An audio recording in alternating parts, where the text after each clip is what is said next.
Welcome back, Focus Learners, to another Deep Dive Explainer. Okay, let's just jump right into this. Today, we're unpacking something truly fascinating. We're looking at a seemingly simple poem about a character named Willy the Sheep from the Tufts 315 text. But, as we'll discover today together, beneath this innocent nursery rhyme surface lies just a profoundly deep exploration of false identity, spiritual healing, and honestly, the incredibly arduous journey of reclaiming who we truly are. I am so excited to explore this with you because it touches on something literally all of us have experienced at some point. Right off the bat, I want to hook you with this recurring vital question from the text: who told you so? It's a question we almost never stop to ask ourselves, right? We carry around these deep-seated beliefs about our limitations, our worth, our character. But here's the thing. Every false belief you hold about yourself didn't just spontaneously generate out of nowhere in a vacuum. It originated from a specific voice. It was spoken over you. Understanding the exact source of that voice and really digging into why it was spoken in the first place is absolutely crucial. It's the absolute key to untangling the lie. Because when you finally realize an identity was handed to you, you suddenly realize you also have the power to just hand it back. So the foundational concept of Tufts 315 really revolves around this phrase: the culture that cultures the culture. Basically what this means is we are looking at truths that act as a giant overwrite to the broken narratives we've been handed by society, maybe by our families or by our peers. We are digging all the way down to the bedrock level of identity to find the authentic original before the world got its hands on it and shaped it to fit its own comfort. Okay, here is our roadmap for today's explainer. We'll be peeling back the layers of this text in 4 distinct stages. Layer 1 covers false identity. Layer 2 is all about familiar voices. Layer 3 tackles breaking false rhymes. And finally, Layer 4 goes into psychological projection. Let's get into it. Starting us off with Layer 1, false identity. We're going to look at the symptom and the happy costume.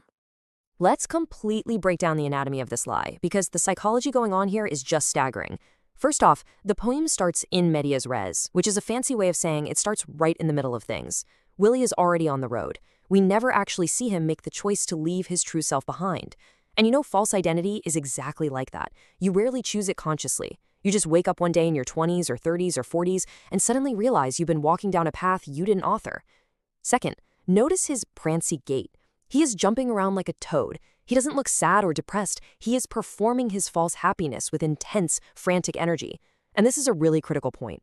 Sometimes we wear a happy costume just to survive a toxic environment. But performing a false self, it is exhausting. It's actually the most dangerous layer of a false identity because it feels functional enough to survive, completely hiding the internal suffocation you're dealing with.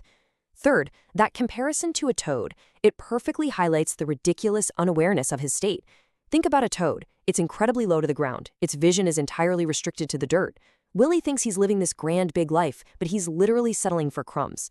And finally, the sleep. He seeks sleep on the side of the road. Listen, this isn't restorative rest. This is retreat. This is exactly what happens when the pure exhaustion of that prancy gait finally catches up to you. Retreat basically becomes a chosen lifestyle. You just check out of your own life because you inherently believe the lie that you're, quote, best at nothing. I want to pause right here and really dwell on the theological weight of this moment. Think back to Genesis. Immediately following the fall of humanity, God seeks out Adam. And God doesn't ask him, "What did you do?" No, he asks, "Who told you that you were naked?" So the absolutely crucial point here is that God recognizes the very first wound is always, always an outside voice. The enemy's strategy is entirely based on identity theft before it ever gets to behavior modification. Because if the enemy can change what you believe about who you fundamentally are, your behavior is just naturally going to follow suit. The absolute tragedy of Willy, and honestly, the tragedy for so many of us, is accepting that outside voice as our own internal monologue. Willy simply forgot that his identity was declared by his creator long, long before the world ever had a chance to speak a single word over him. Moving deeper now to Layer 2, familiar voices. Let's uncover the source of the wound. So the young sheep reveals the origin of his false name. He says, "So some sheep told me." Notice he doesn't say wolves, he says some sheep. The psychology of betrayal trauma here is just incredibly heavy. We expect our attackers to be wolves, right?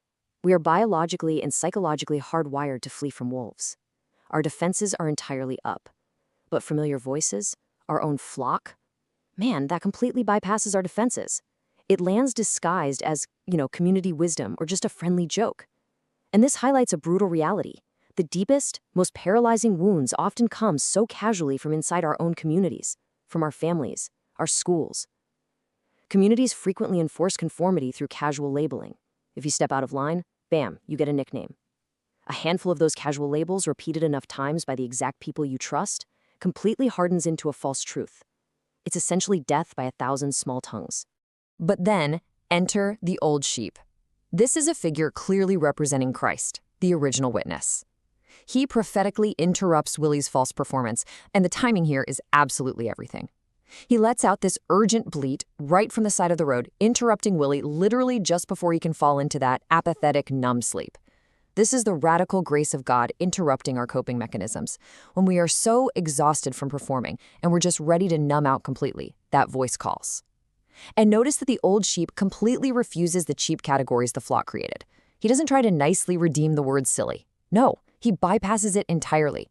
He reminds Willy of his actual tangible worth, that he can clean, that he can cook, and ultimately, that he is a beautiful soul. He sees Willy with just pure, unclouded clarity, remembering exactly who he was, before the flock ever tried to rename him. This brings us to layer 3, breaking false rhymes. We're going to look at the architecture of the trap itself. I want you to actually say those words aloud for a second. Willy and silly. They rhyme perfectly. To the ear, they land as almost the exact same word, separated by just one tiny breath. This is the linguistics of trauma. The enemy's lie doesn't arrive as some terrifying, obvious falsehood with horns. It masquerades as a near match to your real name. A lie that sounds 90% true is infinitely more dangerous than a total out-and-out fabrication. Silly Willy sounds playful, right? It sounds totally innocent. But our brains deeply internalize repetition and rhyme. Repeated day after day, a simple rhyme calcifies into a mental cage. And the person locked inside actually stops hearing their real name entirely. The trap is literally built into the very sound of the words. If you look throughout Scripture, names are not just labels. Names are identity. Abram, the exalted father, becomes Abraham, the father of a multitude. Simon becomes Peter, the solid rock. Think about the agonizing physical process Jacob went through just to get his new name. He literally had to wrestle with God through the dark of the night, got his hip pulled entirely from its socket, just to shed the name deceiver and become Israel, the one who wrestles with God. Reclaiming a true identity requires a real struggle. The Lord's foundational work of restoration is always replacing a name of shame with a promise.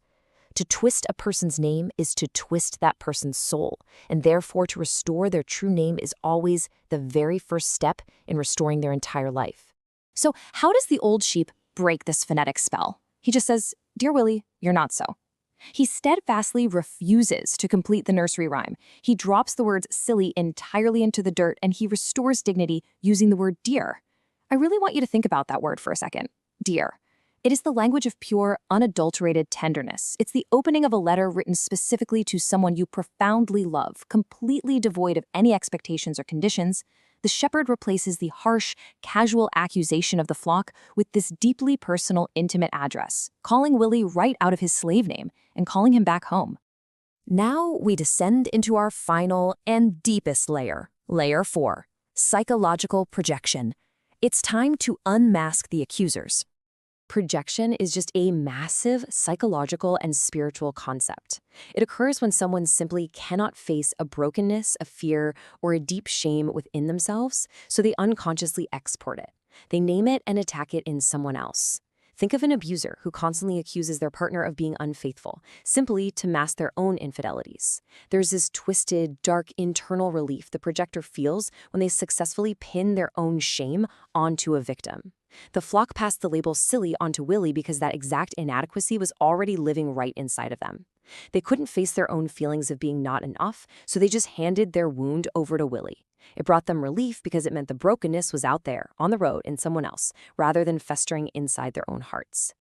We actually see this exact mechanism of psychological projection in the Gospel of John with the woman caught in adultery. The Pharisees dragged her before Jesus, completely not out of a genuine desire for righteousness, but out of textbook projection. They desperately needed to violently judge her sin so they wouldn't have to look at their own internal corruption. And Jesus so masterfully dismantled their entire projection with one devastating sentence. Let any one of you who is without sin be the first to throw a stone. The visceral image of those heavy stones dropping one by one to the dirt perfectly parallels what happens to the flock's words here. passing judgment is, ultimately, just a desperate, loud attempt to avoid looking in the mirror. So where did the flock even get this brokenness to project in the first place? They didn't invent it, they inherited it. False identities sustain themselves because cultures pass down unresolved trauma. A generation receives a twisted identity, fails to heal it, and then hands it directly to the next generation, usually wrapped up in a family joke or some passive-aggressive nickname. Lamentation speaks so deeply of bearing the punishment of ancestors. Ezekiel uses this profound metaphor of parents eating sour grapes and the children's teeth being set on edge, meaning the bitter choices of the past create actual sensory pain in the present. This is the reality of generational curses and third-generation sins. The flock was really merely passing down their own unhealed sour grapes, just continuing the cycle, until the old sheep decisively stepped in to break the chain. And the way the old sheep breaks that chain is just brilliant. He says, silly, silly, silly, like really. He essentially utilizes holy mockery. You see, you cannot use logic to debate a false identity that was born of projection. You can't logically argue your way out of trauma. You have to break its spiritual power. By repeating the word until it completely wears out and just sounds ridiculous, the old sheep strips the enemy of all their perceived authority. He exposes the sheer absurdity of the flock's projection. This totally echoes God's laughter in the Psalms at human pretension. Humor and absurdity are incredibly powerful tools to dismantle a lie, proving that the accusers were really just scared sheep themselves, with absolutely zero real authority to name Willy in the first place. So the contrast here is really where the true liberation is found. On one side, you have the profound, bone-deep exhaustion of constantly defending yourself against false labels. Am I silly? Am I good enough? Am I too much? It takes so much unbelievable energy to fight a ghost. But on the other side, you have the utter freedom of the shepherd's truth. Once Willy realizes the flock was merely projecting their own pain, he doesn't even have to prove he isn't silly anymore. The relief is just staggering. He is entirely free from the question itself because he realizes his accusers were never, ever qualified to speak. They were just echoing their own unhealed fractures. Well, this brings us to the end of our explainer. But I really want to leave you with this final, provocative question. Whose projected brokenness are you still carrying? Take a hard, honest look at your own life right now. What rhymes? What inside family jokes? What casual labels have you just accepted as the absolute truth about yourself that actually just belong to the unhealed wounds of someone else? You don't have to carry their stones anymore. You are a beautiful soul. The voice of the shepherd is calling you dear, and it is absolutely time to drop that heavy, exhausting happy costume and step fully back into your true, unmasked identity.